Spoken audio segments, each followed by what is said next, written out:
हर हर महादेव सबको। कैसे हैं आप सभी लोग।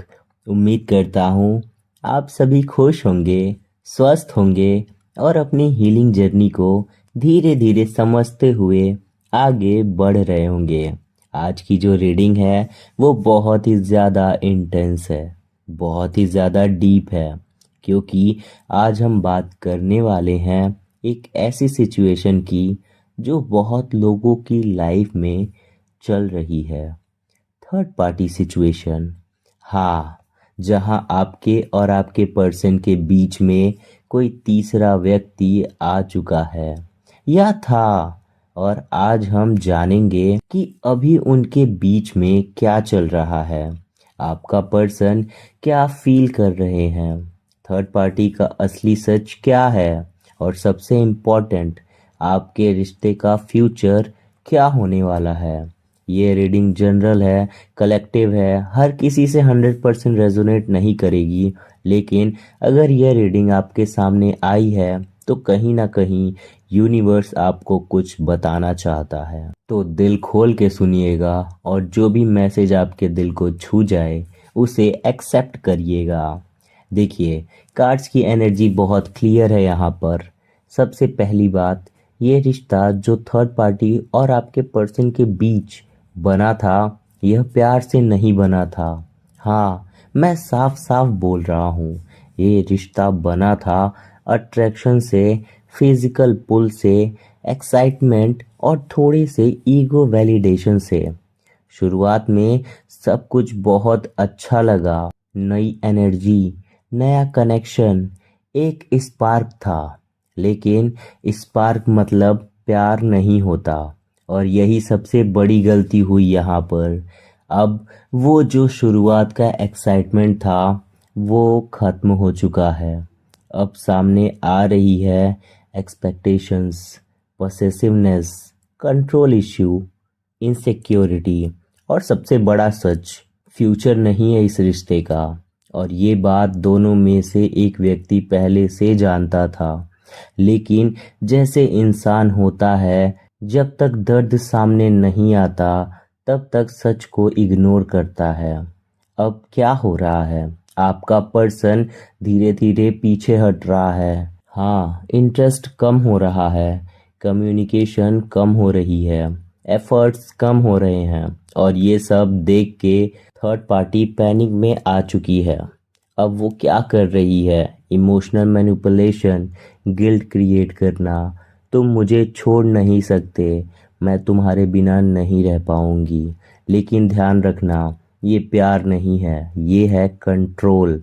वो इस रिश्ते को छोड़ना नहीं चाहती, क्योंकि वो हार मानना नहीं चाहती। आपका पर्सन अब रियलाइज कर रहा है कि ये रिश्ता हैवी हो गया है, ये बर्डन बन गया है, ये फ्रीडम छीन रहा है। और वो क्या कर रहा है, डिस्टेंस क्रिएट कर रहा है। अब सबसे इम्पोर्टेंट सवाल, दर्द किसे हो रहा है।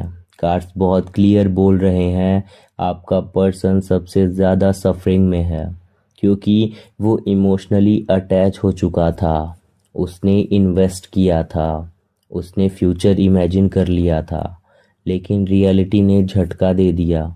अब यहाँ सबसे शॉकिंग ट्रूथ ये है कि third party already move on कर रही है। हाँ, उसकी शादी फिक्स हो चुकी है, या वो अपनी मैरिड लाइफ में वापस जा रही है, या वो किसी और के साथ सेटल हो रही है। और आपके पर्सन को क्या बोल रही है, मैं मजबूर हूँ, घर वालों ने मजबूर कर दिया। लेकिन सच क्या है, वो खुद इन्वॉल्व है इन सब चीज़ों में। वो इसके बजाय आपके पर्सन से भी बात कर रही है, और अपने फ्यूचर पार्टनर से भी। और आपका पर्सन कंफ्यूजन में फंसा हुआ है। अब आते हैं सबसे पावरफुल पार्ट पे, अवेकनिंग। शॉक लगा है, आपके पर्सन को एक बहुत बड़ा झटका लगा है, और इस झटके ने उसे अंदर से हिला दिया है। अब उसे समझ में आ गया है उसने क्या खोया है, किसके लिए खोया है, और क्यों खोया है। और सबसे बड़ा रिग्रेट, जिसे छोड़ा वही सच्चा था। आपके लिए उनकी फीलिंग्स प्योर है, स्टेबल हैं, रियल हैं। अब वो कंपेयर कर रहा है, वहाँ कैओस है, यहाँ पीस है। आपके साथ घर था, सुकून था, स्टेबिलिटी थी, और अब वो अकेला है। किस्मत का खेल बहुत पावरफुल होता है, और यहाँ किस्मत पलट चुकी है। जो पहले स्ट्रांग था अब वीक है, जो इग्नोर्ड था अब वैल्यूएबल है। आपका पर्सन लॉस्ट है, कंफ्यूज्ड है, रिग्रेट में है, और सबसे बड़ी बात, अब वो आपको वैल्यू दे रहा है। अब सबसे इम्पोर्टेंट, आगे क्या होगा? कार्ड्स क्लियरली बोल रहे हैं, होप वापस आ रही है, लेकिन ये सबके लिए नहीं है। तो रीयूनियन पॉसिबल है, हीलिंग पॉसिबल है, कनेक्शन रिवाइव हो सकता है, लेकिन कंडीशन ये है कि आपको सेल्फ रिस्पेक्ट नहीं खोना है, ब्लाइंडली एक्सेप्ट नहीं करना है। यूनिवर्स कह रहा है तुम्हारा रिश्ता स्ट्रांग था, है और रह सकता है, लेकिन डिसीज़न आपका होगा। अगर ये रीडिंग आपसे कनेक्ट हुई हो तो लाइक करें, शेयर करें, चैनल को सब्सक्राइब करें। मैं आप सभी के लिए प्रार्थना करता हूँ आपको वो प्यार मिले जो सच्चा हो, स्टेबल हो और डिवाइन हो।